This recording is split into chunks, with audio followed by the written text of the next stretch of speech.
जी हाँ, नमस्कार। सभी पेंशन धारकों के लिए इस वक्त की बड़ी खबरें आ रही है। जी हाँ, तो दोस्तों यहाँ पर आप सभी के लिए 8वें वेतन आयोग को मंजूरी मिल चुकी है। मोदी कैबिनेट की बैठक में अंतिम मोहर लग चुकी है। लेकिन क्या हर महीने ईपीएस 95 पेंशन धारकों को 7,500 रुपए की पेंशन मिलेगी? आखिरकार आप सभी के लिए क्या बड़ी खुशखबरी है? कर्मचारी भविष्य निधि संगठन का नया फैसला आखिरकार आप सभी के लिए क्या निकल कर आया, इसके बारे में बात करेंगे। वहीं बात करेंगे ऐसी पेंशन की गणना को लेकर। जी हाँ दोस्तों, न्यूनतम पेंशन और न्यूनतम मजदूरी पर आधारित होगी पेंशन धारकों की पेंशन और पेंशन भोगियों का कैलकुलेशन को लेकर आप सभी के लिए बड़ी खबर निकल कर आई है। तो इसके बारे में दोस्तों आज की इस वीडियो के अंदर बात करेंगे।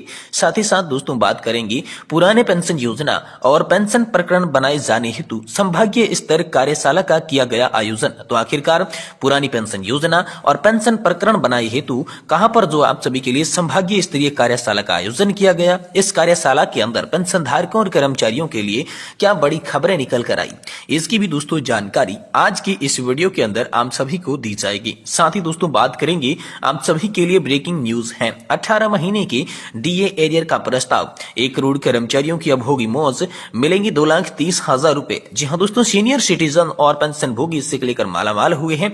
डीए एरियर को लेकर बिग समाचार आया है। 18 महीने का डीए एरियर पास हो चुका है। जाने कितना होगा डीए एरियर और कैसे और कब देखने को मिलेगा आप सभी को लाभ, तो इसके बारे में भी दोस्तों आज की इस वीडियो के अंदर संपूर्ण रूप से जानकारी आप सभी को दी जाएगी। इसलिए आप सभी से निवेदन करते हैं कि अगर आप केंद्र सरकार के कर्मचारी हैं, राज्य सरकार के कर्मचारी पेंशन धारक है, या फिर दोस्तों ईपीएस 95 पेंशन योजना के तहत पेंशन पाने वाले पेंशन भोगी है, तो दोस्तों आप सभी के लिए आई आज की प्रमुख बड़ी खबरों की चर्चा इस वीडियो के अंदर करने जा रही हैं। इसलिए निवेदन करते हैं कि वीडियो को लास्ट तक देखने के साथ साथ आप हमारे चैनल को सब्सक्राइब जरूर कर दीजिएगा। तो चलिए दोस्तों बिना किसी देरी के संपूर्ण खबरों को आज की इस वीडियो के अंदर विस्तार से जान लेते हैं। सबसे पहली बड़ी खबर की बात करें तो दोस्तों 8वें वेतन आयोग को लेकर मोदी कैबिनेट की बैठक में मंजूरी मिल चुकी है। जी हां दोस्तों, केंद्र सरकार ने यहां पर आदेश दे दिया है। 8वें वेतन आयोग की समिति के गठन को लेकर मंजूरी मिल चुकी है। 1 जनवरी 2026 से यह लागू करके सभी कर्मचारी और पेंशन धारकों को लाभ मिलेगा। वहीं कर्मचारी भविष्य निधि संगठन का नया फैसला आप सभी के लिए आया है। उन्होंने नए कैलकुलेशन के तहत हर महीने 7,500 रुपए की पेंशन कैसे हम सभी को देखने को मिलेगी, इसके लिए दोस्तों बाकायदा तौर पर ऐलान जारी कर दिया है। वहीं दोस्तों अगली बड़ी खबर की बात करें तो पेंशन की गणना को लेकर बड़ी खबर आई है। न्यूनतम पेंशन न्यूनतम मजदूरी पर आधारित होगी और पेंशन भोगियों का पेंशन कैलकुलेशन को लेकर बड़ी खबर आई है। सरकार 21,000 माह को न्यूनतम पेंशन के रूप में मान्यता दे तो न्यूनतम पेंशन और न्यूनतम अधिकार के लिए न्यूनतम सेवा पर आधारित कर दी जाएगी। दोस्तों आप सभी के लिए इसका मतलब है कि लक्ष्य प्राप्ति के लिए संघर्ष जरूरी है। ये पेंशन धारकों की बात आई है। रिजल्ट ऐसे ही नहीं आता, आवाज उठाना और लगातार प्रयास करने से ही रिजल्ट हासिल होता है। सरकार को समझाने मनाने के बाद पेंशन का मसला हल होगा। ईपीएस 95 को लेकर ऐसी ही नजरिया यहाँ पर पेंशन भोगियों के द्वारा निकलकर सामने आ चुकी है। जी हाँ दोस्तों, यहाँ पर दोस्तों यह मतलब यह है कि अपने लक्ष्य को प्राप्त करने के लिए संघर्ष जारी रखें। हर नेता संगठन अपने अनुयायी के लिए हासिल श्रेय का इसके लिए यहाँ पर मांग हो रही है। दोस्तों यहाँ पर 3,000 रुपए, 5,000 रुपए और 7,500 रुपए की मांग हो रही है। साथ ही 9,000 और 10,000 यहाँ तक कि इन मांगों के साथ कई अनौचित्य मिलता है जो कि सिर्फ आंकड़े दिखाई देती हैं। पेंशन भोगियों की राय में न्यूनतम पेंशन न्यूनतम मजदूरी पर आधारित होनी चाहिए। सरकार जो है अगर 21,000 रुपए माह को न्यूनतम पेंशन के रूप में मान्यता दे तो न्यूनतम पेंशन के अधिकार के लिए आवश्यक न्यूनतम सेवा पर भी आधारित होनी चाहिए। जी हाँ दोस्तों, आप सभी के लिए आधार पर एक पेंशन की गणना की बात करें तो 21,000 से गुणा 10 करेंगे, भाग 70 लगाएंगे, जिससे उन्हें 3,000 रुपए प्रति माह की पेंशन मिलेगी। ये चाहते हैं कि अगर सरकार 25 वर्षों को सेवा के रूप में मान्यता दे तो पेंशन योग्य वेतन का आधा केंद्र सरकार के कर्मचारियों के बराबर पेंशन के रूप में प्राप्त करने के लिए आवश्यक है। तो न्यूनतम पेंशन आपकी क्या होगी, इस प्रकार से हम सभी की न्यूनतम जो है यहाँ पर 21,000 से 10 का गुणा किया जाएगा, भाग 50 दिया जाएगा, जिससे दोस्तों 4,250 रुपए की पेंशन हम सभी को यहाँ पर महीना मिलेगी। तो 10 साल की अधिकतम पेंशन होगी दोस्तों आप सभी के लिए 10,500 माह और 35 वर्षों के लिए आप सभी की यहाँ पर 14,200 रुपए प्रति माह की पेंशन होगी। इस तरीके से सरकार 21,000 रुपए न्यूनतम वेतन पेंशन योग्य वेतन के रूप में या फिर किसी अन्य उच्च राशि के रूप में पेंशन योग्य वेतन के रूप में तय करती है, तो उसके अनुसार दूसरों के लिए पेंशन जो है वो अधिक हो जाएगी, यानी कि पेंशन की राशि जो बढ़कर आएगी। यानी आप सभी के लिए पेंशन धारकों के द्वारा तमाम तरीके के कैलकुलेशन लगा दिए गए हैं, जिसमें यह बताया जा चुका है कि अगर जो लिमिट है वो 21,000 रुपए हो जाती है तो 10 वर्ष की सेवा करने वाले लोगों को न्यूनतम 3,000 रुपए की पेंशन मिलेगी। अगर दोस्तों यहाँ पर भाग 70 की जगह 50 का दिया किया जाए तो यहाँ पर 10,000 रुपए की सॉरी दोस्तों, यहाँ पर 10,000 पेंशन पाने वालों के लिए यहाँ पर अच्छी खबर है।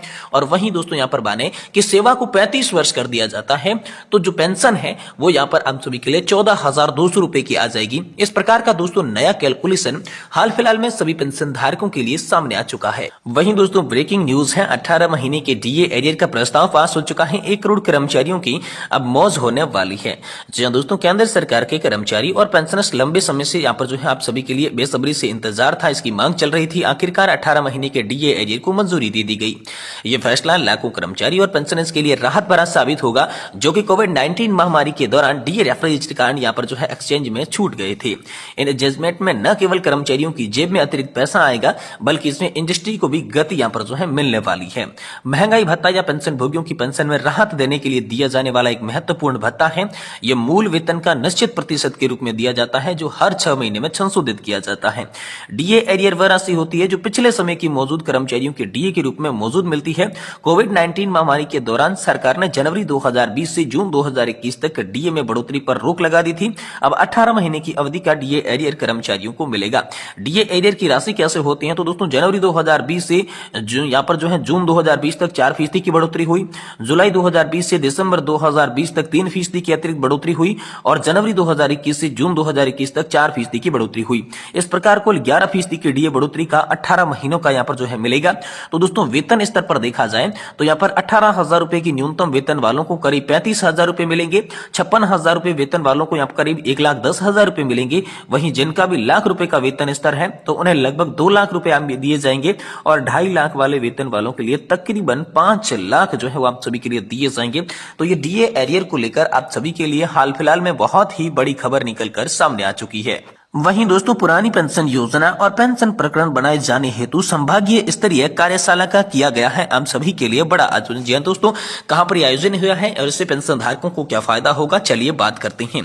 छत्तीसगढ़ शासन के द्वारा पुरानी पेंशन योजना को लागू करते हुए 1 नवंबर 2004 से लेकर 31 मार्च 2022 तक नियुक्त कर्मचारियों को पुरानी पेंशन योजना के लाभ दिए जाने हेतु विकल्प भरे जाने का प्रावधान किया गया है, जिसमें एनपीएस के अंतर्गत आने वाले कर्मचारियों द्वारा पुराने पेंशन योजना का विकल्प भरा गया है। जिसमें कर्मचारी की मृत्यु हो चुकी है तो उसके नॉमिनी द्वारा विकल्प का चयन किया जाता था। विकल्प के आधार पर पुराने पेंशन योजना के लाभ दिए जाने हेतु छत्तीसगढ़ शासन द्वारा नियम और निर्देश तय कर दिए गए हैं। इन नियम निर्देशों को आज हम विस्तृत रूप से यहाँ पर समझाने की कोशिश दोस्तों करेंगे। प्रत्येक बिंदु पर चर्चा के साथ दोस्तों बात करेंगे। पुरानी पेंशन योजना को स्वीकार करने हेतु शपथ पत्र व पुरानी पेंशन योजना को स्वीकार करने हेतु शासन द्वारा देय राशि का समायोजन हेतु सहमति पत्र भरना सुनिश्चित करेंगे। कार्यशाला में पेंशन प्रकरणों के त्वरित निराकरण हेतु निर्देश दिए गए हैं। जिस पेंशन प्रकरण में यहाँ पर संचालक सुक्ता कार्य को आपत्ति कर डीडीओ के पास भेजा गया है, उन्हें निराकरण हेतु निराकरण करते तुरंत संयुक्त संचालन कार्य को भेजे जाने का निर्देश दिया गया है। पुराने पेंशन के तहत पेंशन प्रकरण तैयार करके पेंशन यहाँ पर जो है भुगतान होने व लंबित को गंभीरता से लिया जाएगा, इस पर गति लाने हेतु निर्देश भी दिए गए हैं।